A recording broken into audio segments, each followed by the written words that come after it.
Greetings. Welcome to the sideline. As always, my name is William Earl Parker, and I'm just watching this game of life play out. Now, in my opinion, we are living in such a fast-paced world that we often miss what is right in front of our face. You see, time. We're just in what can I say? We're just moving right along. We're just seem like we're in too big of a hurry. We're in too big of a hurry to go no place.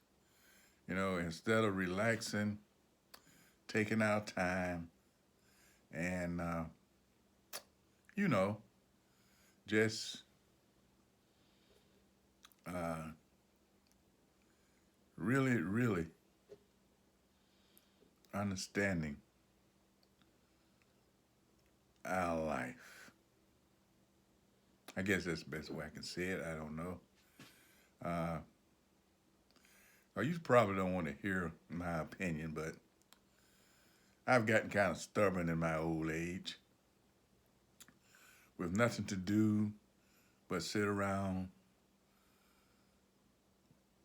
stare at the walls. I've been sitting around the house, staring at the walls, watching TV, and scrolling the internet.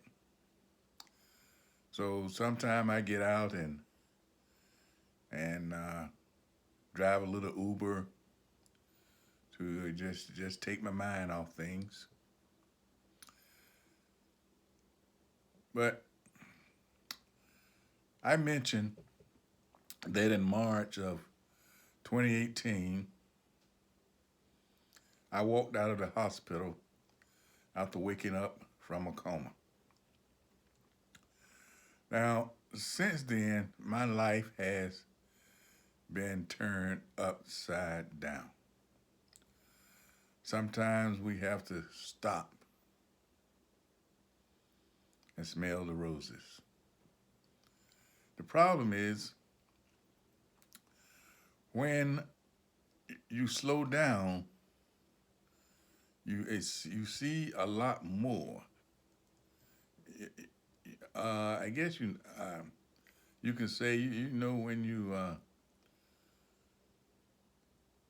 realize that you look back on your life and you realize that you missed a lot of things because you was so busy doing this or that. Sometimes we work to make ends meet, and we work 2 and 3 jobs, or uh, we don't have time to spend with the family. We don't have time to, uh, we work, and we're so tired. We come home and go to sleep that we just miss out on life. And then sometimes we look back and wonder, where did it all go? Now at 65, I had to start all over.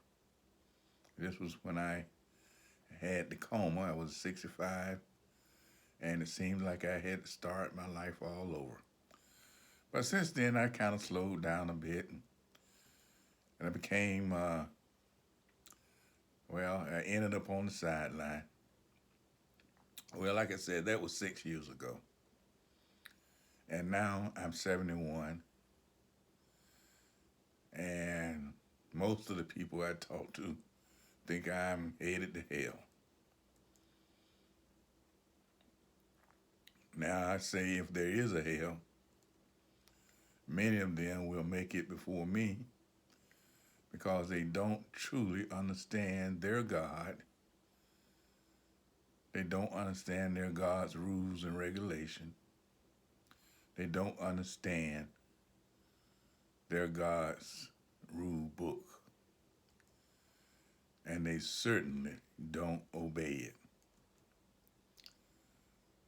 Now, I've never shared this story before, and I'm reluctant to share it now. So you don't have to believe it because I can't prove it.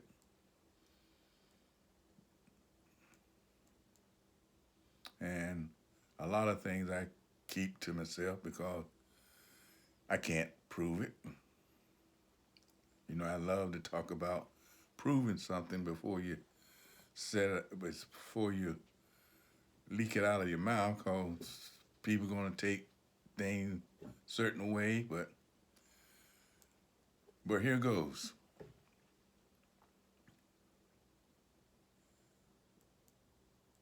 You know, I always tell people not to believe everything some preachers say to you about what God's told them. People are always prophesying on you. But I always say, if God haven't told you, don't put too much weight in it. Well, the first time I went back to church after my coma experience, I got a glorious welcome. The spirit was high in the church that night. They started praising God for my recovery because everyone I know, except for 4 people that I'm aware of, thought I was a goner. Even some of my doctors thought I wouldn't make it. They were looking for me to give a testimony that night.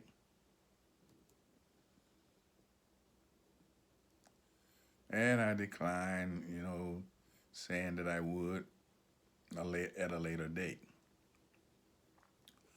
One of the other preachers came and sat down beside me, jokingly saying that he wanted some of that anointing to rub off on him. Anyway, when the preacher got up to preach,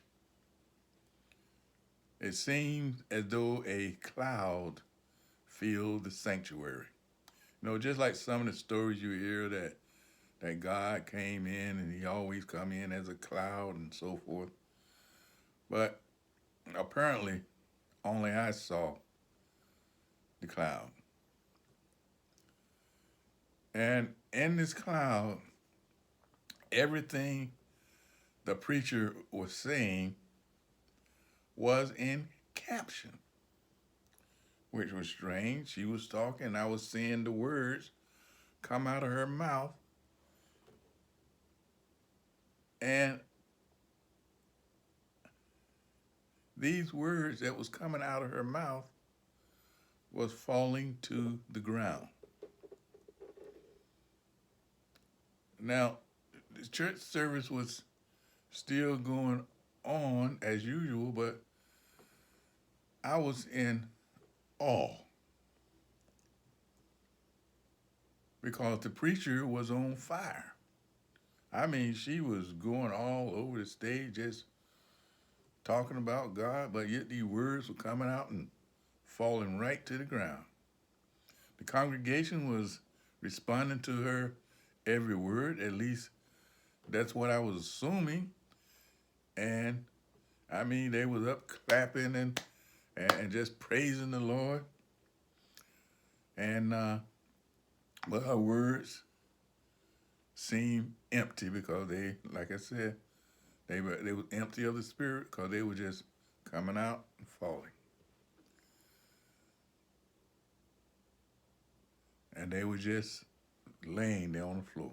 You can see the power, just like as they came out, it was just like the words were just piling, stacking up, going nowhere.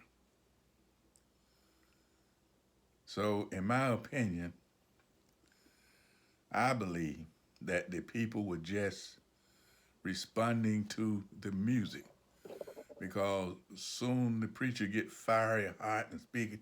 That piano player, he just be playing, and that tune. I think the people just responding to the music and not what she was saying.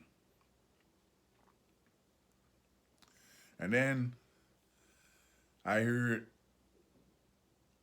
a voice in audible tone, just like I'm talking to you right now, said, "Stop, look, and listen." So all it said was stop, look, and listen. And for some reason, I knew immediately when I heard stop, look, and listen, I knew immediately that the preacher was going to prophesy over me. And sure enough, when she stopped preaching, she called the people up for prayer. I said, "Oh no, here we go. A word from the Lord, a word from the Lord." And sure enough, but I remained seated. I just sat there. And then she walked over to me and said, "Elder Parker, I noticed you were reluctant to give your testimony." And then she said, "God said he has anointed you. He says he has a work for you. Like David, you will be a mighty warrior, defeating giants and pulling down strongholds. Your testimony will open doors and give others hope. Don't sit down on God. God says he has a work for you to do." Now, you may ask what this have to do with in plain sight. And that's what I've been talking about since last week. In plain sight. Well, I've just given you just a little of what happened in plain sight from my point of view on my first time going back to church after a coma incident. Now, in my last video, I showed you a picture with squares on it and asked you to count the squares. Now, if you remember, it was a square. Matter of fact, here we go, right here. It was a square with 16 squares. Let's see, can you see it? It was. Now, if you look at that closely, in plain sight, you see 16 squares and a outline dark square. Now, the average person, if you ask that question to an average person, they would probably say, if you ask them how many squares do you see, they would say 16. But more, I would say, intelligent, a brighter person would probably say 17, because now he's also going to count the outside square, and then he's going to count the 16 squares on the inside. So he'll probably say 17. But they're still in error, because there are more squares. You only scratched the surface, because an in-depth search reveals that there are 30 squares in that picture. Again, what's the point? Well, here's an example of the 30 squares. If you can see that image, it tells you where the squares are, where they're located. In other words, an in-depth view will show there are more. And our lives are the same way. Because just this week, driving Uber, I've met 3 women this week that were stranded because they only looked at the surface, thinking they had found the man of their dreams, only to be let down in a place they had no help.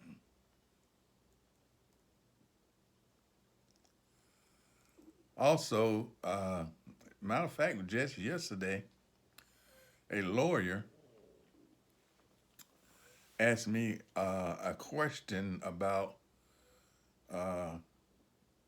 truck driving. Since we was talking, I mentioned that I was a truck driver, and he asked me a question about a case that he had just completed. He said a hazmat driver took some chemicals to a dumping site. Once at the site, he was told to follow the signs to get to the place he had to dump the chemical to the appropriate site. The driver was on the phone while he was driving down to the proper dumping site. He was on the phone, and he missed the sign where he was supposed to have turned. I guess being, I would say it, not focused on what he was doing. While talking on the phone, he missed the sign that told him where to go, so he kept going straight, and he ended up at the acid chemical dumping site. So once he got to the site, and the guy that was, I guess, in charge of, signing him in and checking him out, asked him, what you got? And the guy, he told him what he got, but I guess the supervisor at the site just wasn't paying attention to what he said, assuming that the guy was at the right site.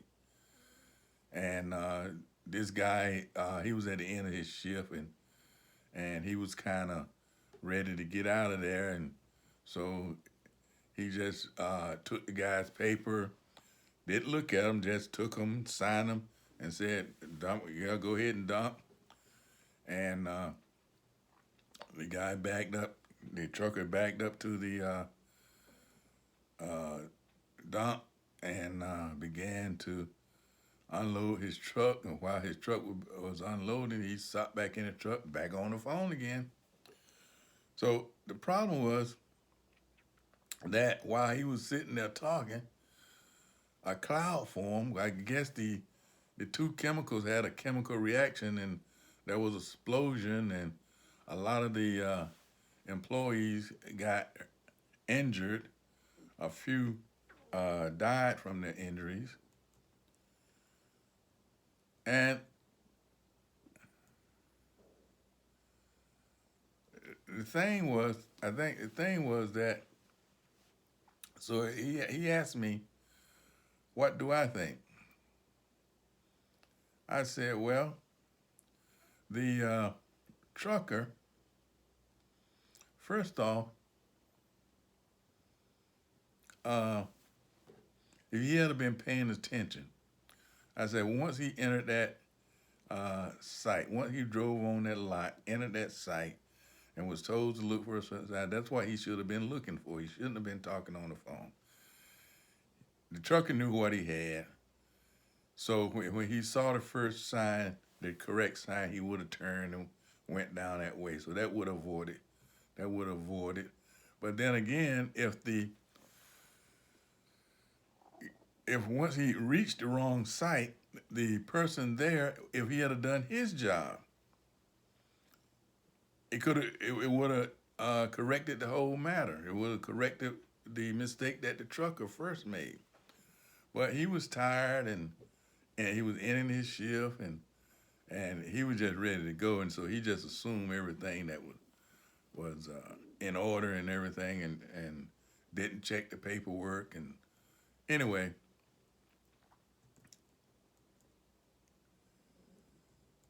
I said it was mainly the fault of the truck driver because number one, signs were posted in plain sight, but the trucker missed it. The trucker also, once he got to the site, even though that the supervisor there didn't really check the paperwork and everything, the trucker should have known that the number, if he was looking, paying attention to what he was doing, he would have known that the numbers for the hazmat or the hazmat numbers and everything on the tank that he was dumping in was not the same number as on the truck, which means it was two different types of chemicals. And hazmat people knows what chemicals cause a reaction. But the trucker wasn't paying attention. And so in my opinion, they were both at fault. But the trucker was more at fault than anything else that I believe. So he told me, yeah, you're right. He said the jury put both people at fault, but mainly the trucker. So the trucker company ended up paying more money than the when they was sued was end up paying more money than the factory. But still, they all got sued, the factory and the trucker, and so forth, and a $2 million settlement. But that's the way it goes when you're in a hurry, not paying attention, not doing your job.